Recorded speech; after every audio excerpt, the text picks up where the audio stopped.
Senhoras e senhores, sejam bem-vindos, sejam bem-vindas. Hoje nós temos um objetivo muito específico, bem determinado. Revisão para a nossa prova do TRT Primeira Região. Vamos lá? E é coisa rápida, é jogo rápido, é objetivo, é certo. Nós vamos trabalhar com basicamente duas coisas. Conteúdo de revisão e o edital, só pra gente, opa, vim pro lado errado. E o edital, né? Onde é que a gente está localizado? Tá aqui o nosso edital. Esse é o nosso foco certo, né? E aqui está o nosso roteiro, ó. Então só para te dar uma aliviada já na arrancada aí, ó, é um roteirinho básico, assim, bem objetivo, bem certeiro, né? De algumas questões que muito provavelmente serão objeto de questionamento aí para nossa prova, certo? Certo? Então, só deixa eu me apresentar, meu nome é Gustavo Santana, sou professor de Direito Administrativo, sou advogado, sou procurador, sou professor e deu, eu sou pai da Giovana, que é a parte mais importante do meu currículo, devia ter sido a primeira apresentação, né? Sou pai da Giovana e o resto, que essa é a parte mais importante. Vamos lá? A segunda parte mais importante é te ver aprovado. Vamos embora. Então é o seguinte, atos administrativos. Não tem concurso que não caia atos administrativos. E dentro de atos administrativos, eu sei que cai bastante sobre os atributos. Eu chamo os atributos de pai e T. Né? Eu chamo os atributos de pai e T. Presunção de legalidade ou legitimidade, autoexecutoriedade, imperatividade, exigibilidade e tipicidade. Pai e T. É muito interessante porque desses atributos, já fugindo um pouco já do roteiro, mas enfim, autoexecutoriedade, imperatividade e exigibilidade são atributos que estão nos atos administrativos,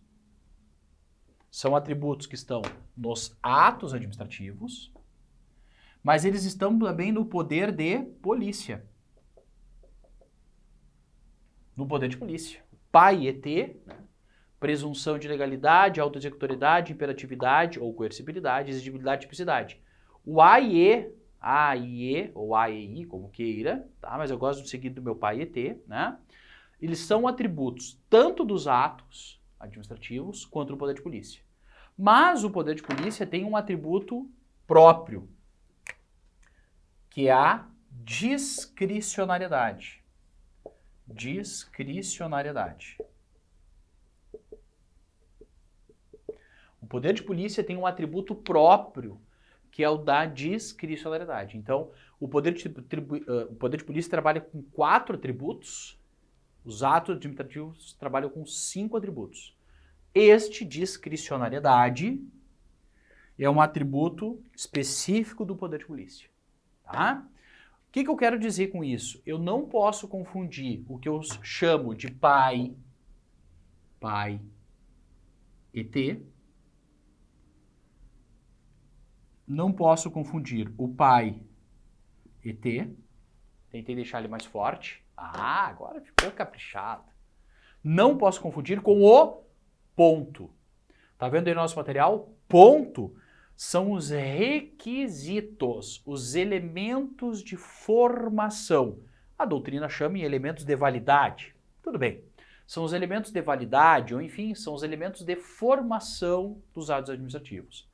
Tu viu ali que eu botei o ponto em vermelhinho. Tem o pai e T e tem o ponto. O que é o ponto? Competência, forma, finalidade, objeto e motivo. Competência, forma, finalidade, objeto e motivo.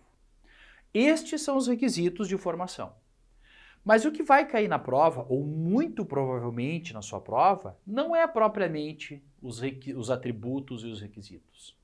O que as bancas efetivamente cobram é a questão da diferenciação entre ato vinculado e ato discricionário. entre ato vinculado e ato discricionário. Ato vinculado ou poder vinculado são sinônimos. Ato vinculado e poder vinculado são sinônimos. Detalhe, no nosso edital, vejam, né? No nosso edital estão todos os poderes, ó. Poderes da administração, poder hierárquico, poder disciplinar, poder regulamentar, poder de polícia. Só que em ato, quando ele fala em atos administrativos, aqui embaixo, ó, atos, conceito, características e atributos. Os atributos estão no quadro. Elementos e requisitos de validade. Te apresento aí. Os elementos ou requisitos de validade. Competência, forma, finalidade, objeto e motivo. O que é o ato vinculado ou poder vinculado? Tanto faz. Todos os requisitos estão na lei. Vou botar ele, dar um zoomzão aqui, ó. Quando todos os requisitos estão na lei, o meu ato é vinculado. No ato vinculado, o gestor público não tem margem de liberdade para agir. No ato vinculado, o gestor público não tem liberdade. Ele é cumprir a lei. Exemplo, licença gestante, licença paternidade, os atos de demissão de um servidor, né? A demissão que é um ato punitivo. Então, ato de demissão é um ato vinculado, aposentadoria compulsória, ou seja, não tem margem de escolha, não tem margem de escolha, não tem escolha por parte do legislador. Ato vinculado. Tá? Agora, quando a lei confere uma margem de liberdade, vejam, o ato discricionário é a lei que dá a liberdade. Se a gente for pensar nos princípios da administração, princípio da legalidade, por exemplo, toda a conduta da administração tem que ter por base a lei. Tá? A lei. Então, se não existe lei, a administração não pode agir.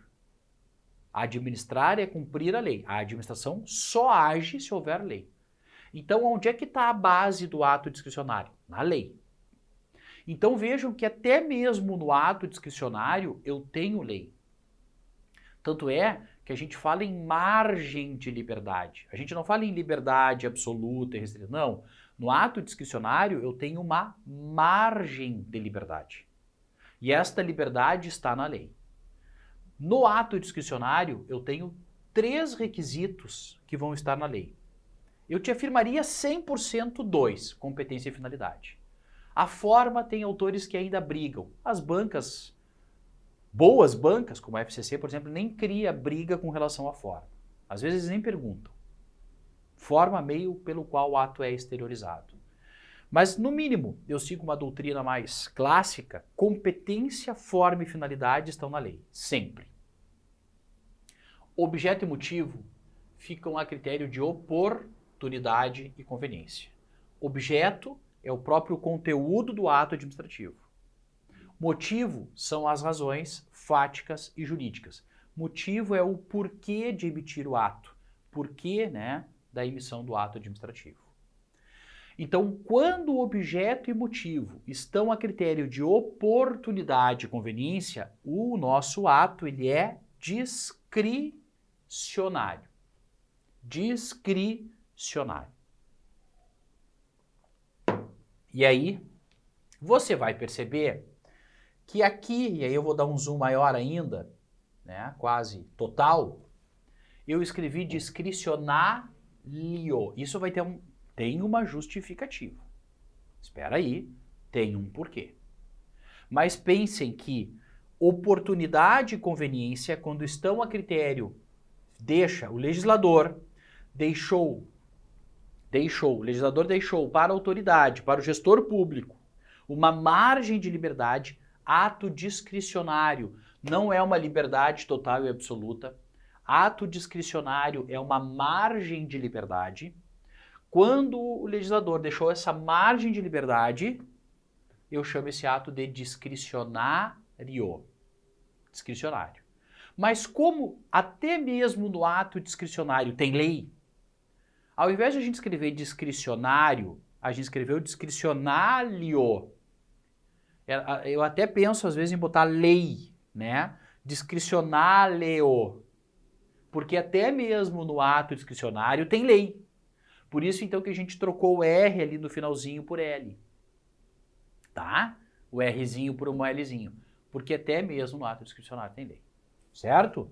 Então, já diferenciei ato discricionário de vinculado e isso sempre vem. No ato vinculado, tudo na lei. No ato discricionário, margem de liberdade. Uma parte desta liberdade fica a critério de oportunidade e conveniência, que é o nosso objeto e motivo. Mas, costumeiramente, as bancas dão um passo além. E qual é o passo além? Exigir, se tu sabe casar, este conhecimento, que é o dos requisitos de formação do ato administrativo, de validade do ato, com anulação e revogação. E aí eu quero que tu entenda agora, olha a jogada. Percebeu que tem a regra do L e a regra do R. Daqui a pouquinho vocês vão entender o que é isso. E tudo que é em R, olha aqui, está em verde. O R está em verde. E o L está em pretinho. Isso aqui, daqui a pouquinho a gente vai entender. É o final, é o resumo. Anulação e revogação são as duas formas de extinção dos atos mais comumente frequentes, né? Mais comumente perguntadas nas provas. Anular um ato é retirar esse ato do mundo jurídico por razões de ilegalidade. Então eu anulo um ato porque ele foi emitido de forma ilícita. Que prazo a administração tem? Está escrito prazo lá, né? Como regra, 5 anos. Como regra, a administração tem 5 anos para anular um ato que foi emitido de forma ilícita. Como regra, porque tem exceções, tá? Quando essa ilegalidade é flagrante, por exemplo, flagrantemente inconstitucional, o STJ já até disse que não há prazo, seria imprescritível, né? Por exemplo, nomear um servidor para um cargo efetivo sem concurso público. Isso é flagrantemente inconstitucional e aí o STJ disse, quando a ilegalidade é flagrante, não precisa respeitar o prazo de 5 anos. Mas a regra é que o prazo, desculpa, eu tinha falado prescricional, não. A regra é que o prazo decadencial extingue o direito. O prazo decadencial é de 5 anos para anular um ato. Anular é por ilegalidade. Eu revogo um ato porque ele se tornou inconveniente ou inoportuno. Inconveniente ou inoportuno. Era conveniente e oportuno, mas ele se tornou inconveniente e oportuno. Eu concedi as férias, veio um alagamento lá no Rio Grande do Sul, revoguei as férias de bombeiro, de médicos, de enfermeiros, porque eu precisava de gente para socorrer e atender as pessoas, né? O que é a regra do L e do R, gente? Agora eu vou diminuir aqui, eu sei que vai diminuir um pouquinho a qualidade, mas aqui tem um objetivo. Tudo que tem L envolve lei. Ato vinculado tem L? Sim. É porque todos os requisitos estão na lei. Anulação tem L? Sim. É porque o ato foi emitido de forma ilegal. Convalidação. Convalidar um ato administrativo. Vamos ver o nosso edital? Olha lá. Vamos ver se tem. Convalidação. Olha aqui. Convalidação. O que é convalidar um ato? Arrumar o vício de legalidade. Convalidar é arrumar um vício de legalidade. Tem lei? Tem L. Então, tudo que tem L envolve lei. Anulação, vinculado. Olha que interessante. Licença é um exemplo de ato vinculado. Tem L. Homologação. Vamos pensar nas licitações. Quem homologa uma licitação é uma autoridade pública. Homologação tem L. Tem L? Então, está vinculado à ideia de lei. Homologação, vinculação, convalidação, licença, anulação, vinculado, ilícito, tudo tem L, envolve lei. Agora, tudo que tem R envolve esta margem de liberdade. envolve mérito. Aliás, mérito tem R. Oportunidade e conveniência. Gente, oportunidade e conveniência é um binômio. Ele anda junto sempre. É tipo patati e patatá, tá? Não existe a oportunidade e a conveniência. Não, é os dois sempre, tá? Então, olha só. Discricionário tem R. Aliás, no ato discricionário, tu entendeu por que o aqui tá verde e pretinho? Porque ele pode, o ato discricionário pode ser anulado, tem L, e tem R. Ele pode ser também revogado. O ato discricionário, se tiver vício de legalidade, ele pode ser anulado, e se tiver por oportunidade e conveniência, ele pode ser revogado. Então, o ato discricionário tem R. Tudo que tem R tem mérito. Mérito tem R. Discricionário tem R. Revogação tem R. Autorização. A autorização é um exemplo de ato discricionário. A autorização tem R. Oportunidade e conveniência tem R. Tudo que tem R envolve mérito administrativo. Fechou? Essa regra vocês podem carregar para sempre. A regra do L e a regra do R. Fechou? Maravilha. Olha só o quanto saber atos administrativos, que é o que a gente está falando aqui, o quanto saber o que é um ato vinculado e o que é um ato discricionário. Por exemplo, lá nas licitações, a gente fala em ato vinculado e ato discricionário, constantemente. Servidores públicos, a gente fala em ato vinculado e ato discricionário constantemente. A aposentadoria por idade, né, compulsória, ato vinculado. Nomeação e exoneração de um cargo de comissão, ato discricionário. Tá? Olha só, atos administrativos têm reflexo direto em licitações. Olha só, tanto nas licitações quanto nos contratos.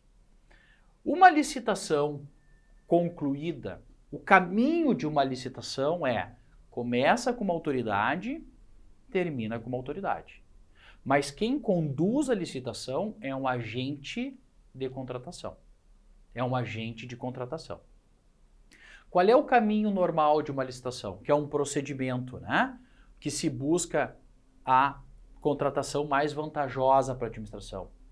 Se busca a seleção da proposta mais vantajosa para a administração.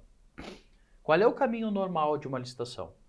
Eu conduzo uma licitação para retirar dele um contrato. Então, o caminho normal de uma licitação é concluir com a realização de um contrato. Vou ampliar aqui um pouquinho mais, que é o que interessa aqui agora. Aqui. Esse é o caminho normal. Então, por incrível que pareça, o caminho normal ao final de uma licitação é aqui, ó. Homologar, tem L, né? Ó, homologar, tem L, né? Ou seja, verificação por parte da autoridade se o procedimento se deu de acordo com a lei. Nem preciso te dizer que licitação está aqui no nosso material, tanto no nosso edital, né? Tanto o procedimento, olha aqui, procedimento licitatório, anulação, revogação, é disso que nós estamos falando. Depende de atos. Quando a autoridade verifica que todo o procedimento licitatório se deu de acordo com a lei, ela tem que homologar a licitação.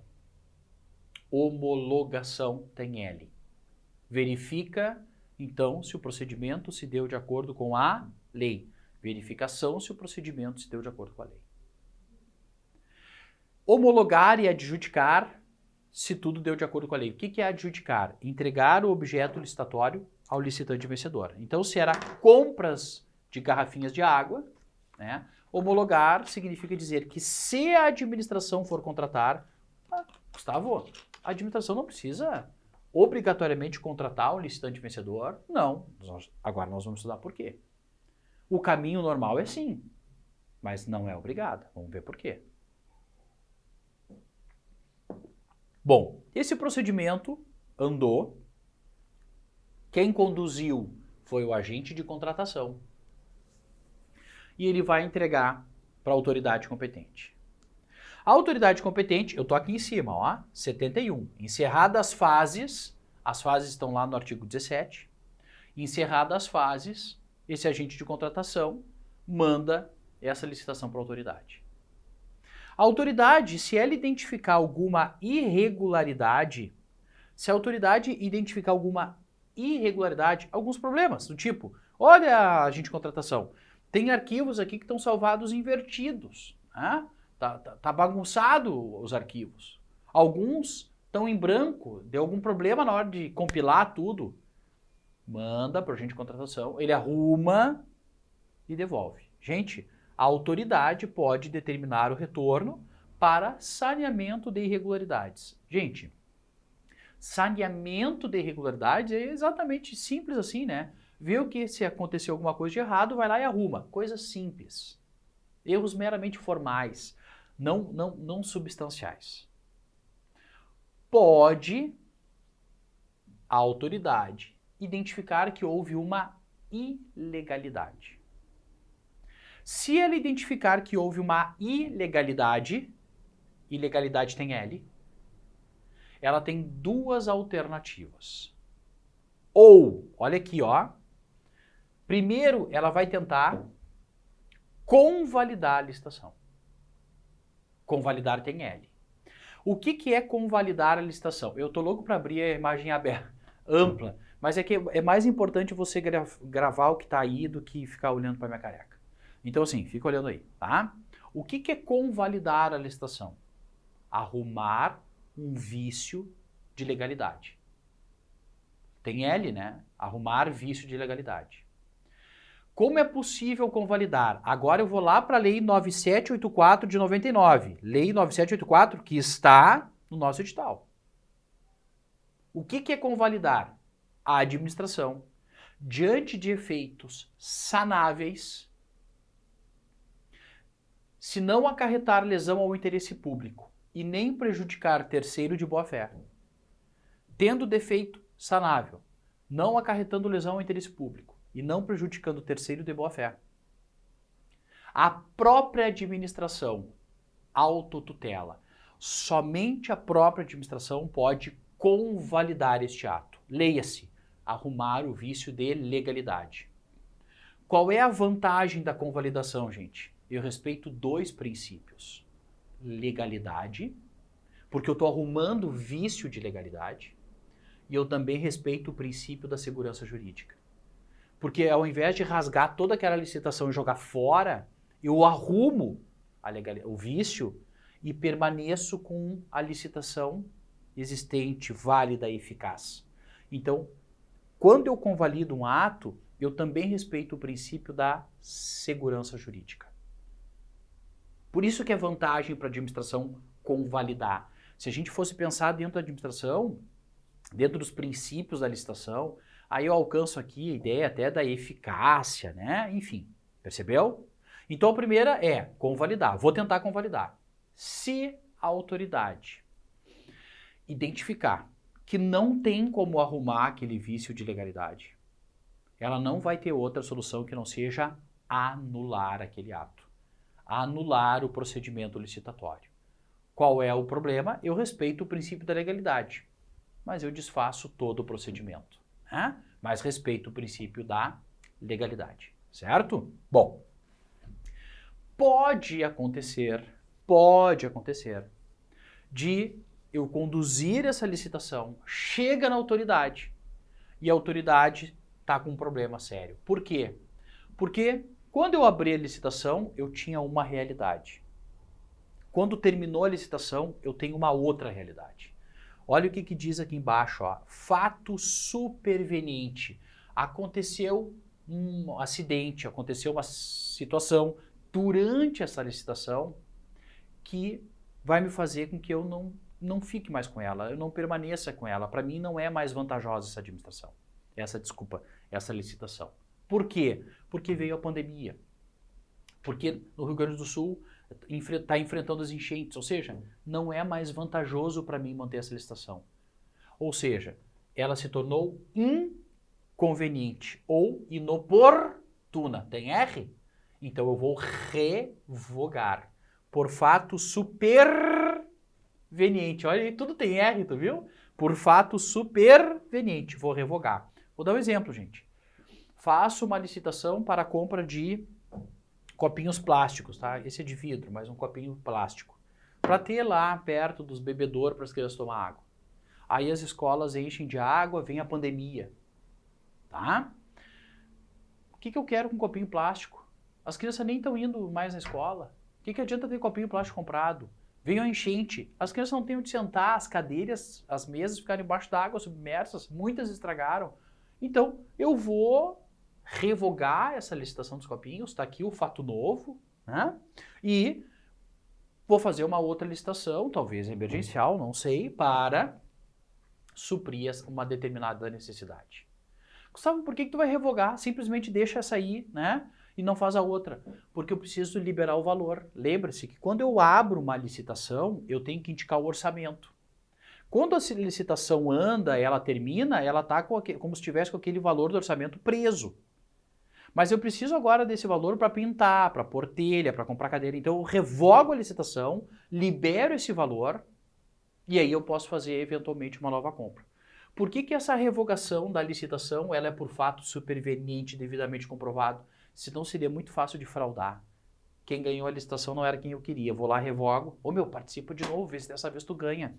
Não te esquece. Então, como uma forma de evitar fraude, as revogações das licitações, elas são condicionadas, tá? Mas o fato é que pode, por oportunidade e conveniência, também revogar. Por isso que o vencedor de uma licitação não tem direito subjetivo à realização do contrato. Ele tem expectativa do direito. Na realização do contrato. Ele não tem direito subjetivo. Mas está aí um exemplo do quanto é importante a gente saber ato vinculado de discricionário, né? Ato vinculado de discricionário, anulação e revogação. Desenvolve isso em várias partes. Nós vamos estudar isso em contratos também. Vem aqui, hipóteses de licitação de contratação direta. Inexigível, dispensável. Inexigível é uma mão. As hipóteses de licitação inexigíveis, onde não tem possibilidade de competição, o legislador disse, gestor público, mesmo que o senhor quisesse fazer uma licitação, nesses casos, o senhor não vai conseguir. Por quê? Não tem competição. O senhor não vai conseguir, não vai ter competitividade. Quais são os 5 casos? Fornecedor exclusivo. Ele vai competir com ele. Não adianta o senhor abrir edital. Profissional do setor artístico. Mas setor artístico é manifestação, né, de cultural, ali, coisa. Como é que o senhor vai comparar grupos com músicas diferentes, com interpretações diferentes? Profissional do setor artístico, o senhor não vai ter como fazer licitação.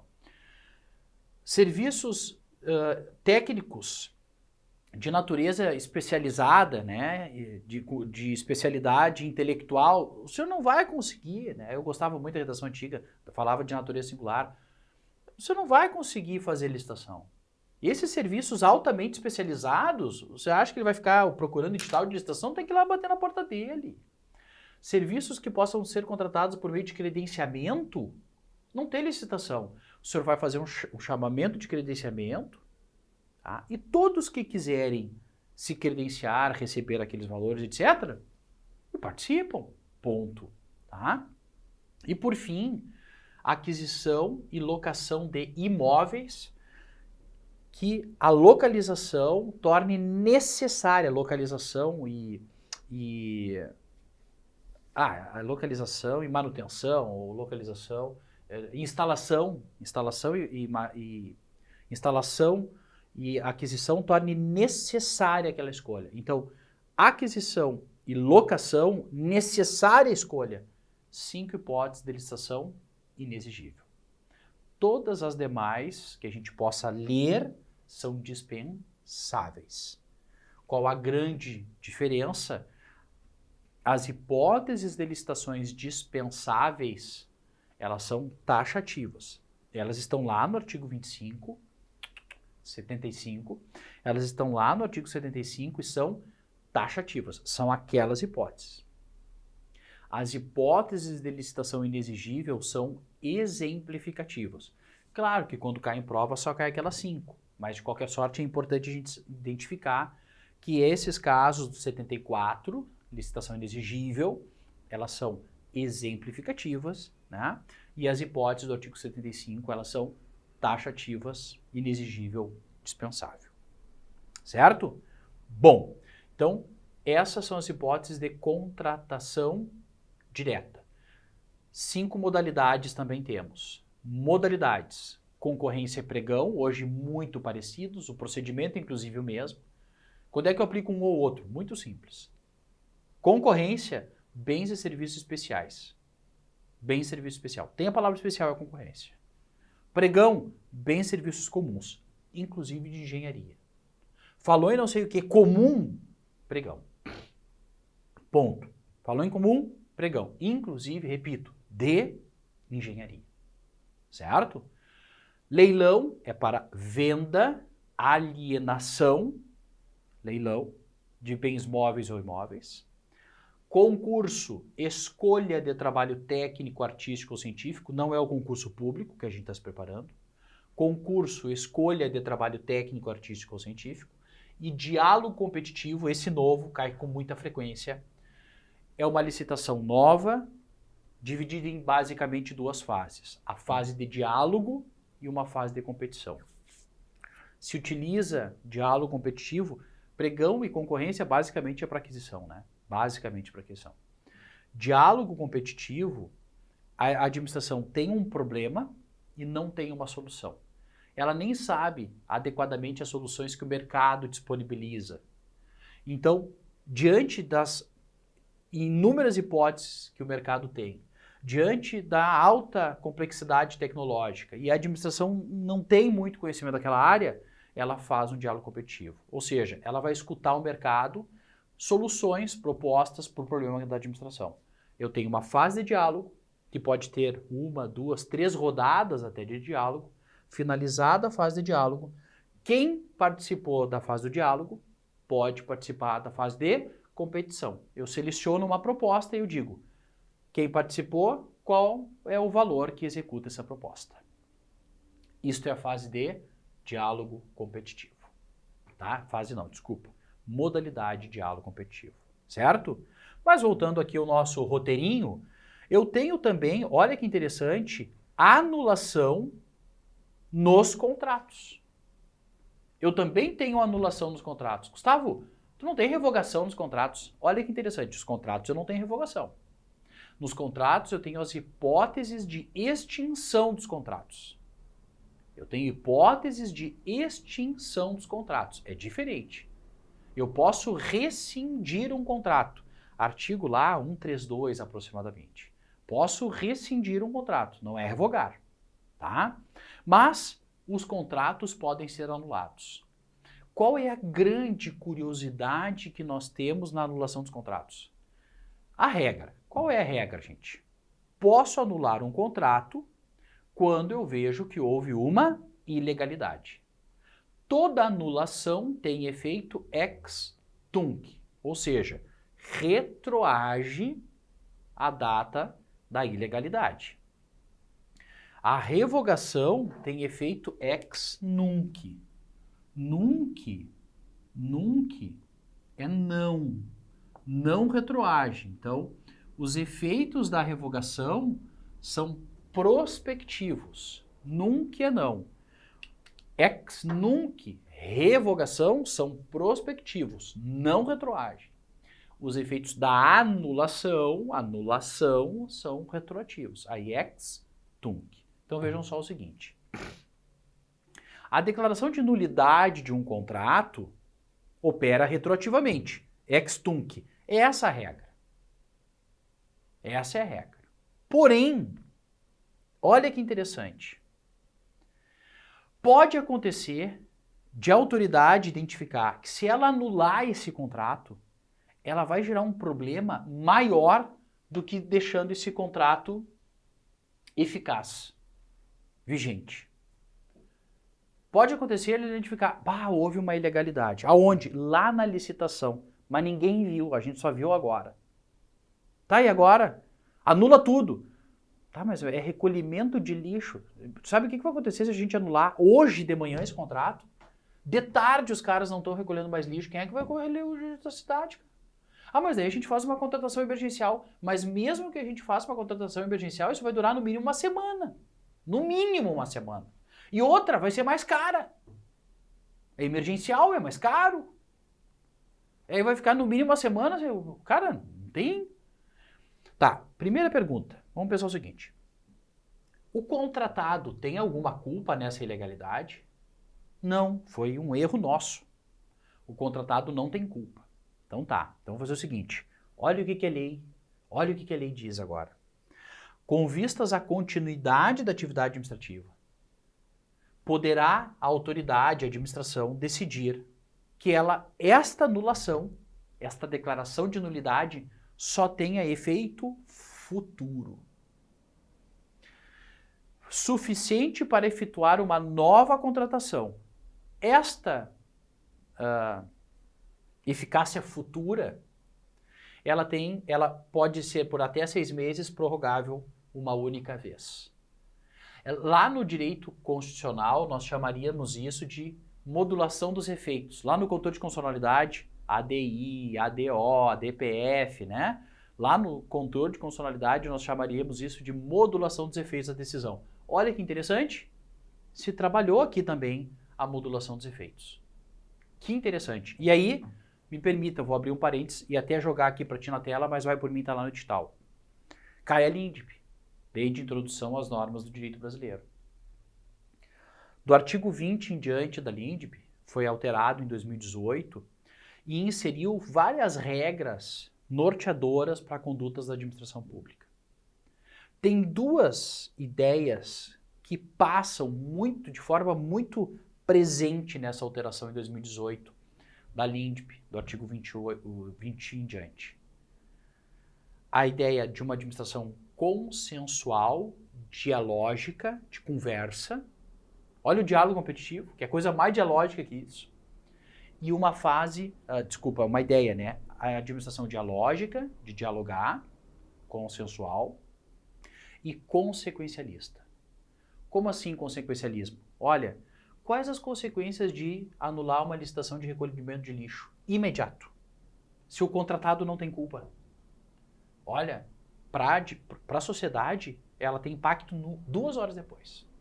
Então, olha as consequências que pode trazer a nulidade de um contrato desse tamanho, dessa magnitude, dessa importância.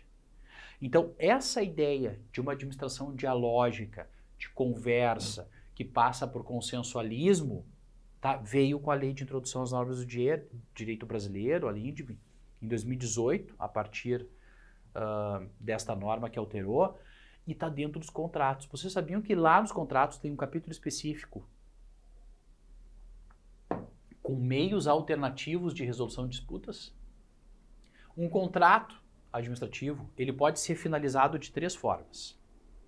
Consensual, unilateral, que é uma cláusula exorbitante. Quais são as 5 cláusulas exorbitantes do contrato administrativo?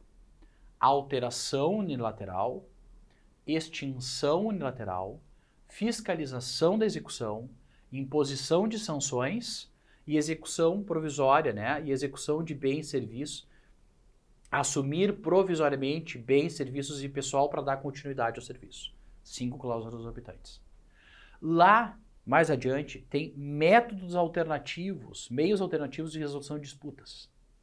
Ou seja, a administração resolvendo através da mediação, de comissões de resolução de disputas, arbitragem. Aliás, 3 formas de se extinguir um contrato. Lembram-se? Unilateral, amigável e através de judicial ou arbitragem. Aplica-se arbitragem hoje nos contratos administrativos. Mas lá na frente tem uma possibilidade que a administração tem de resolver os seus problemas de maneira consensual, de maneira dialógica. Imaginem, isso vem tudo da ideia dessa alteração da LINDB, de uma administração que dialoga mais do que impõe. Reflexo direto nos contratos. Outra, lá na lei de improbidade, a NPC, Acordo de Não Persecução Civil, fazer acordo numa ação de improbidade, nunca se visualizava hoje se admite acordo em ação de improbidade. É possível? É. Porque está ali a administração dialógica e principalmente a ideia consequencialista. A administração medindo as consequências, não só a administração. Os órgãos de controle também têm que medir as consequências dos seus atos, as consequências das suas condutas. Isso tudo veio, em grande parte, a partir da alteração da Lei de Introdução às Normas do Direito Brasileiro, que está no nosso edital e que tem reflexo na Lei de Improbidade, que tem reflexo na Lei de Licitações, que tem reflexo nos contratos administrativos e assim por diante. Certo? Vamos seguir então? Vamos seguir uma retinha final, um pouquinho mais de conteúdo para a gente enfrentar quem quer, quem está servindo de barreira aí para nós cumprir nossa meta, buscar o que a gente quer aqui efetivamente, né? É se tornar um servidor do Poder Judiciário. Improbidade administrativa, gente.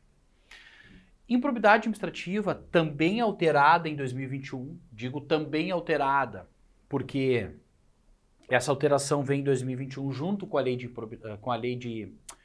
de licitações e contratos, né? Então, a lei de improbidade alterada em 2021, ela trouxe uma linha de pensamento, uma hipótese de condenação única hoje. Qual é? Só se é condenado por improbidade em razão de condutas dolosas. Eu vou ter que sair daqui porque eu estou atrapalhando. Só se é condenado hoje por improbidade administrativa em razão de condutas dolosas. Tá? Lá em cima, eu acho que não atrapalho tanto. Aqui, né? Dolosas. Olha só. Existem três hipóteses, três espécies de improbidade administrativa. Enriquecimento ilícito, prejuízo ao erário e atentar contra os princípios da administração. Então, enriquecimento ilícito, lesão ao erário ou prejuízo ao erário e atentar contra os princípios da administração. Olha só que interessante, está em ordem de gravosidade. Enriquecimento ilícito é a hipótese mais grave. As hipóteses de enriquecimento ilícito são as mais graves que existem. As hipóteses de atentar contra os princípios é a mais branda, é a mais leve, vamos pensar assim, tá? E lesão ao erário é a média, tá? Desta leitura, todos podem perceber que já está ali, né? Doloso, doloso, doloso. Então, só se é condenado por condutas dolosas. O que são condutas dolosas, gente? Praticadas com intenção.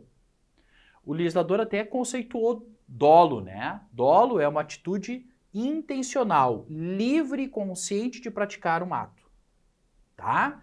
Não basta a mera voluntariedade, não, né? Tem que ter a vontade livre e consciente para praticar o ato. Pois bem, vejam duas coisas, só nessa leitura do artigo 9º e no artigo 10.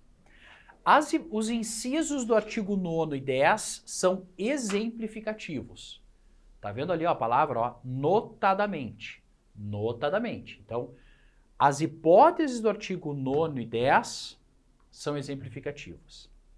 As hipóteses do artigo 11 são taxativas, ó. É exaustivo, são aquelas e acabou. Outra coisa que caiu numa prova recente, causou um pouco de sei lá, assim, causou um desconforto, uma rebeldia, mas o fato é que, olha só, o artigo 9º fala só que o ato de improbidade e enriquecimento ilícito é para oferir, né, mediante a prática de ato doloso. Então, aquela questão perguntava se este ato de enriquecimento ilícito ele poderia ser praticado de forma omissiva. Omissiva. E a resposta da banca foi que não, aqui só está mediante a prática. E prática é conduta comissiva, né? Agir, ação. Então, pela lei, pelo legislador, o ato de improbidade, de enriquecimento ilícito, ele só é passível com condutas comissivas, pela prática. Agora, ato de improbidade de lesão ao erário ou atentar contra os princípios, ele se pratica tanto por conduta ação ou omissiva, né? Por conduta comissiva ou omissiva. Ação ou omissão. Então também essa é uma curiosidade interessante, só na leitura do caput dos artigos, 9, 10 e 11. Só lendo o caput. Tá?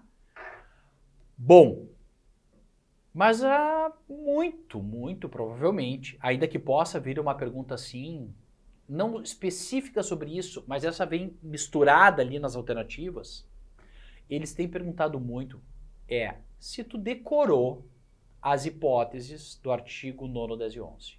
É simples assim. Fulano de tal praticou o ato assim, assim, assado. Ele quer saber se ele praticou um ato de enriquecimento ilícito, lesão ao erário ou atentar contra os princípios. É muito simples. Gustavo, é um ou outro? Sim.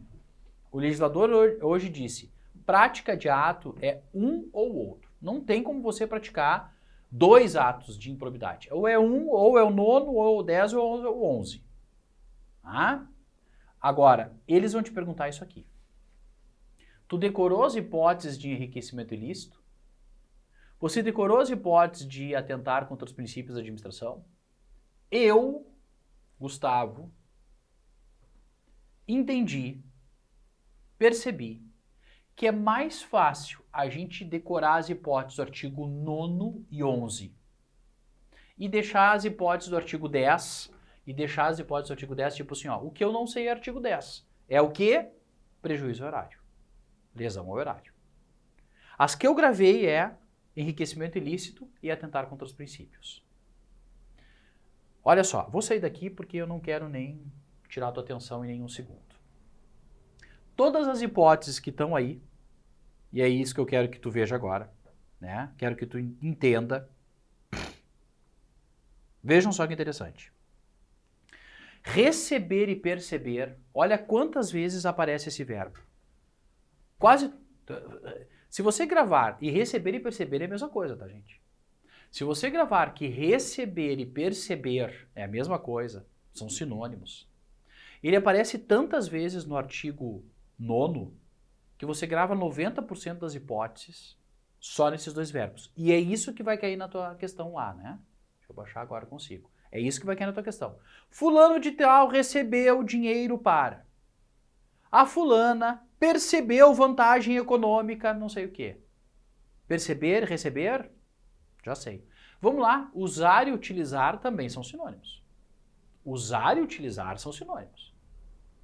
Se você então grava usar e utilizar, receber e perceber, a gente gravou quase 100% das hipóteses de enriquecimento ilícito. Quase 100% das hipóteses de enriquecimento ilícito. Depois ficou de fora aqui, incorporar e aceitar. Fim. Tá? Ficou um adquirir para trás também. Adquirir, aceitar, é que incorporar e adquirir para mim é a mesma coisa, né? Quando eu incorporo no meu patrimônio é porque eu adquiri. Eu adquiri de alguma forma, né? Mas enfim, tá? Mas o fato é que a gente percebe que gravando alguns poucos verbos, eu vejo todas as hipóteses de enriquecimento ilícito. Isso é muito interessante. Nas hipóteses de atentar contra os princípios, eu não gravei as hipóteses de lesão ao erário, prejuízo ao erário. Eu sou muito franco, não gravei mesmo. Quando caí na prova, assim, esse aqui eu não estudei, então deve ser lesão ao erário. Esse verbo aqui eu não conheço, deve ser lesão ao erário. Se você olhar o artigo 10, você vai ver quantos verbos tem ali. É um troço muito louco aquilo ali. Então, no artigo 9 eu decorei receber, perceber, usar e utilizar. Eu sei que tem adquirir, um só verbo. Eu sei que tem incorporar, um só verbo. E aceitar, um só verbo. Ponto. Mas o fato é que eu achei mais fácil de gravar as hipóteses de enriquecimento ilícito. Atentar contra os princípios da administração pública, eu não gravei verbos. Eu gravei ideia. Tá? Olha só. Atos de improbidade contra os princípios da administração pública, eu gravei a ideia. Grava a ideia da seguinte forma. Está relacionado a publicidade, sigilo, assim, tinha que ter sigilo, deu publicidade. Tinha que dar publicidade, ficou em sigilo, entendeu? Ideia de sigilo e publicidade tá contra os princípios da administração. Segredo, dá na mesma, né? Sigilo, tá. Mas, nepotismo. Prática de nepotismo. Troca de favores. Estava na súmula vinculante número 3 do STF, hoje está na lei. Aqui. Princípio da administração. E contas, gente. Aprovar contas, reprovar as contas, tinha que prestar contas e não prestou, fraudou as contas. 3 ideias. Sigilo e publicidade, segredo, sigilo e publicidade, enfim, primeira ideia. Segunda ideia, nepotismo. Terceira ideia, contas. Você gravou as hipóteses de ato de improbidade que atentam contra os princípios da administração. Olha aqui. Estão aí elas. Olha lá. Revelar quando tinha que manter em segredo. Deu publicidade, ou melhor, negou publicidade quando tinha que dar publicidade. Deixa de prestar contas quando tinha que prestar contas. Não sei o que da divulgação oficial. Não sei o que. Aprovação das contas. Descumpriu as regras para aprovação das contas. Prática de nepotismo. Tá ali, ó. Eu botei entre parênteses para ti qual é o inciso do nepotismo. E ato de publicidade. O último inciso, inciso 12. Qual é a ideia aqui? Você gravando 2 artigos. O terceiro é por eliminação. E assim a gente caminha e assim a gente vai acertar. Eu gravei as hipóteses de enriquecimento ilícito, que é o mais grave para o legislador, agora a gente vai ver por quê. E eu gravei as hipóteses de atentar contra os princípios, que é o mais suave, e a gente vai ver por quê. O do meio, eu não sei. São os atos que causam prejuízo ao erário. Tá? Vamos descer? Ó, vamos descer. Penalidades. Quais são as sanções? Quais são as penalidades aplicáveis para quem pratica ato de improbidade? Aqui eu tenho algumas penalidades, algumas penas que estão estabelecidas no artigo 12. Vamos lá. Essas penas, elas só se aplicam após o trânsito em julgado da sentença condenatória. Só se aplicam após o trânsito em julgado da sentença condenatória. Elas variam na intenção, não é na intenção, é na profundidade. Eu quero achar as palavras rápidas e me perco, tá? Não é intenção. Profundidade, na extensão. Agora veio. Elas variam na extensão, olha ali, ó, 14 anos, 12 anos, 0 ano. 14 anos, 12 anos, 4 anos. Então ela varia na extensão e na quantidade. Vamos entender por quê. Lembram-se quando eu disse que os atos de improbidade que atentam contra os princípios da administração era o mais suave, era o mais brando? Lembram-se? Tá? Aqui era o mais brando, né? Era o mais suave. Sabe por quê? Porque em termos de quantidade de penas, para quem pratica um ato de improbidade que atenta contra os princípios, só 2 penalidades são possíveis de aplicação, tu acredita? 2. Vamos a elas? Primeira delas, multa civil. E a segunda, proibição de contratar com a administração pública, obter vantagem, etc, etc, por até 4 anos. Aqui, ó, que é o último, ó. Proibição de contratar com o poder público, receber benefício, subsídio, blá, blá, blá, blá, blá, por até 4 anos. Acabou, gente. Agente público é o nosso próximo tema, não é agora. Acabou.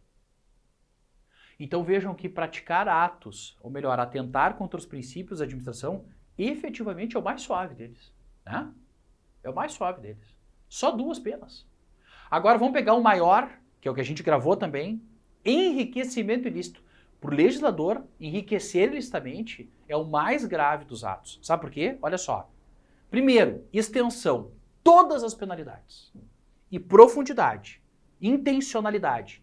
Né? A intenção, né? É o mais extenso, que é a extensão. Perda de bens e valores? Pode? Pode. Perda da função pública? Pode? Pode. Suspensão dos direitos políticos. Cuidado, hein, gente? Não é cassação dos direitos políticos. E o artigo 15 da Constituição veda a cassação dos direitos políticos. Não é cassação dos direitos políticos. 2. Não é perda de direitos políticos. É suspensão dos direitos políticos. É perda da função pública, hein? Abre teu olho. Suspensão dos direitos políticos por até 14 anos. O 0 ano aqui, gente, é o atentar contra os princípios. Quem atenta contra os princípios da administração pública não fica com o direito político suspenso nunca, é 0 ano. Ato falho, costume de beber no bico. Tem um copo bonitinho aqui para mim, desculpa. Multa civil. Também quem causa enriquecimento ilícito. Proibição de contratar com o poder público, obter subsídio, subvenção, blá blá blá, 14 anos. Definitivamente, quem pratica ato, né, que causa enriquecimento ilícito, ato de improbidade que causa enriquecimento ilícito, é o mais grave, de acordo com o legislador. A questão vai vir assim. Fulano de tal fez tal coisa. Fulano de tal fez tal coisa. Primeira hipótese. Praticou que espécie de ato de improbidade? Aí vai estar dizendo que não praticou ato de improbidade, praticou que o ato de improbidade não causa nada, ou que aí, segunda questão que pode vir mais. Fulano de tal praticou qual ato de improbidade e a que pena está sujeito? Essa questão é a super difícil. Porque você vai ter que identificar qual é o ato de improbidade que ele praticou, se é enriquecimento ilícito, prejuízo ao erário ou atentou contra os princípios, e saber as penalidades. Agora você sabe, não dá para errar. Tá? Há uma possibilidade muito grande de a tua questão vir nesse sentido. Já que nós vamos entrar na seara de agentes públicos, que está aqui, não se esqueçam que praticar ato de improbidade é uma hipótese de demissão no serviço público. E demissão no serviço público é punição, é diferente da demissão CLT. Demissão no serviço público é um desligamento punitivo. No serviço público, o simples desligamento desta relação pessoa física administração pública denomina-se exoneração. Tá?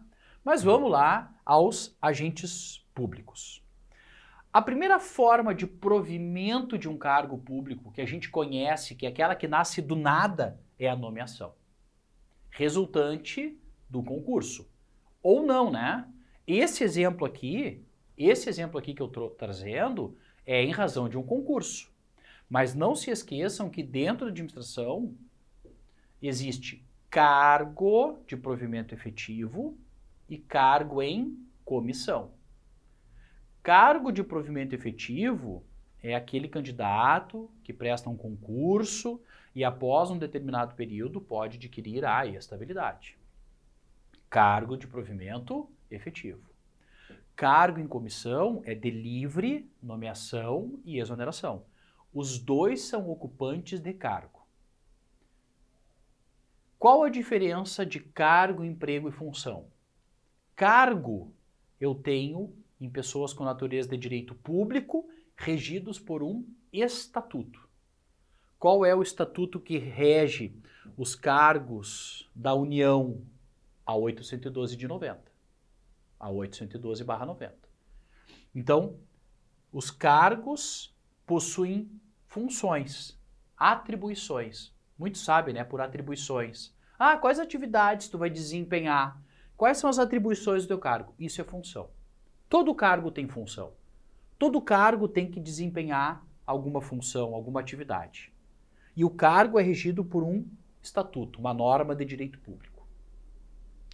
Emprego público é regido pela CLT.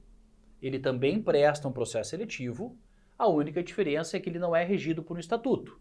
Ele é regido pela CLT, Consolidação da Lei do Trabalho. Bom, o emprego público também exerce função, tem atividades, funções a serem desempenhadas enquanto estiver no emprego.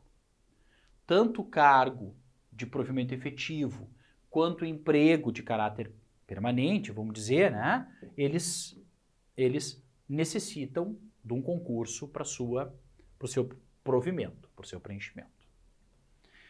Existem, contudo, situações em que pessoas só exercem função. Olha que interessante. Todo cargo público tem função. Todo emprego público tem função.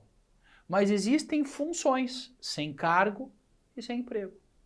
Por exemplo, o temporário, aquele contratado para situações excepcionais e emergenciais de administração pública, o temporário, ele só exerce uma função. O mesário, em épocas eleitorais, ele só tem uma função, ele não tem cargo nem emprego. O jurado, ele exerce uma função, ele não tem cargo nem emprego. Então vejam, eu tenho pessoas que exercem função, pessoas que exercem função, sem cargo e sem emprego. Mas certamente, todo cargo, todo emprego tem função. Venho para cá. Aqui é um roteirinho de como se dá a nomeação em razão de um concurso público. Então eu estou falando de um cargo de provimento efetivo. Primeiro, participo do concurso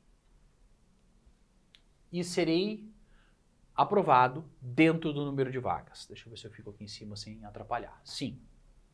A administração vai me convidar. Aqui é o ato de nomeação, tá vendo? Aqui, ó, que eu botei aqui esse jornalzinho, é a nomeação. Eu estou te convidando, candidato aprovado, a ingressar na administração pública.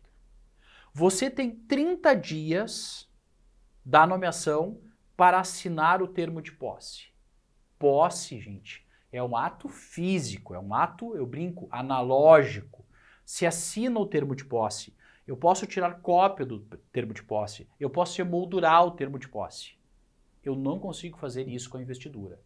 Com a posse ocorre a investidura. Significa que quando eu estou assinando o termo de posse, eu estou me investindo das funções estatais. Me investindo, eu estou me imputando, teoria da imputação, incorporando as funções do Estado. Com a posse ocorre a investidura. Então, assino o termo de posse. Se entre a nomeação e a posse passar mais de 30 dias, esse ato de nomeação fica sem efeito. Se entre a posse e a nomeação passar mais de 30 dias, o ato fica sem efeito. Mas uma coisa é assinar o termo de posse, outra coisa é entrar em exercício. Posso não ter simbolizado da melhor forma, tá? Mas o que eu quis dizer aqui, tá, gente? O que eu quis dizer? Que exercício é tu sentar a bunda na cadeira e trabalhar. É isso, por isso que eu fiz os dois bonequinhos aqui. Talvez não tenha sido tão bonito, tá?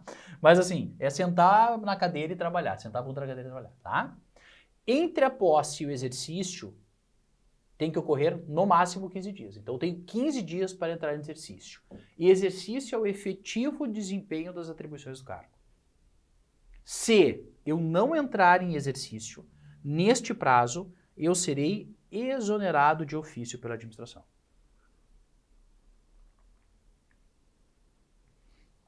Eu serei exonerado de ofício. Por quê? Porque eu já tomei posse, não entrei em exercício, vou ser exonerado.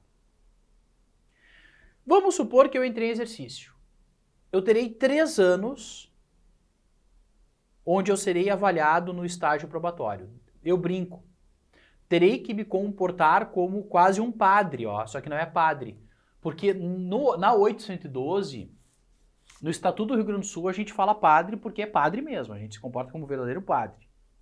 Mas na 812, A gente é avaliado na produtividade, assiduidade, disciplina, responsabilidade e o C é de capacidade da iniciativa. Ao invés de eles botarem eficiência, eficiência, padre. Não, eles botaram capacidade da iniciativa. Então, a gente se comporta quase como um padre, que é o nosso período de estágio probatório, onde a gente vai ser avaliado periodicamente, né, até adquirir a estabilidade. Como condição para adquirir estabilidade, a gente passa pelo estágio probatório, a gente tem que ser aprovado pelo estágio probatório por durante 3 anos e, cuidado, porque a Constituição bota mais um requisito, ser aprovado pela Comissão Especial de Desempenho, uma avaliação especial de desempenho. Então, ao final do estágio probatório, vai ter uma avaliação especial de desempenho, que está no 41, parágrafo 4º da Constituição. Aí sim, eu posso adquirir estabilidade. Adquirir a estabilidade não é dizer que nunca você pode perder o seu cargo, né? Não é isso.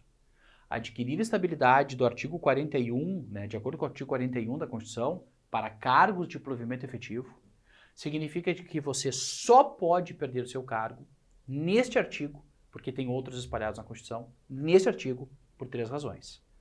Sentença judicial transitada em julgado, avaliação periódica... Não, vou falar na ordem. Sentença judicial transitada em julgado, processo administrativo disciplinar assegurada ampla defesa e avaliação periódica de desempenho assegurada ampla defesa. Mais à frente, lá na Constituição, também diz que eu poderia perder o meu cargo, mesmo sendo efetivo, com excesso de gasto de pessoal, artigo 169. Mas esses 3 são os que costumam cair.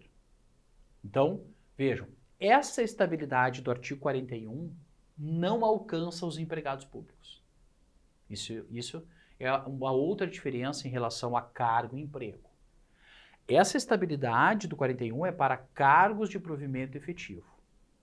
Como empregado público, ele pode perder o seu emprego, mas vejam só, se for um empregado que está prestando serviço público, ele é regido pela CLT, mas presta serviço público, a demissão deve ser motivada. O STF já disse, pode demitir, mas a demissão tem que ser motivada. E aqui não se esqueçam, demissão de um servidor público tem caráter punitivo. A demissão de um empregado público não tem caráter punitivo. Tá? Bom, nomeação, então, é a forma primária, originária que a gente tem de provimento de um cargo público. Qual é a única forma originária de provimento? Nomeação. Todas as demais são derivadas. Por exemplo, reintegração. Reintegração, tá? Deixa eu só colocar uma dica aqui para ti. Agora vai ser só dica pro finalzinho, né? Já estamos terminando, ó. Reintegração.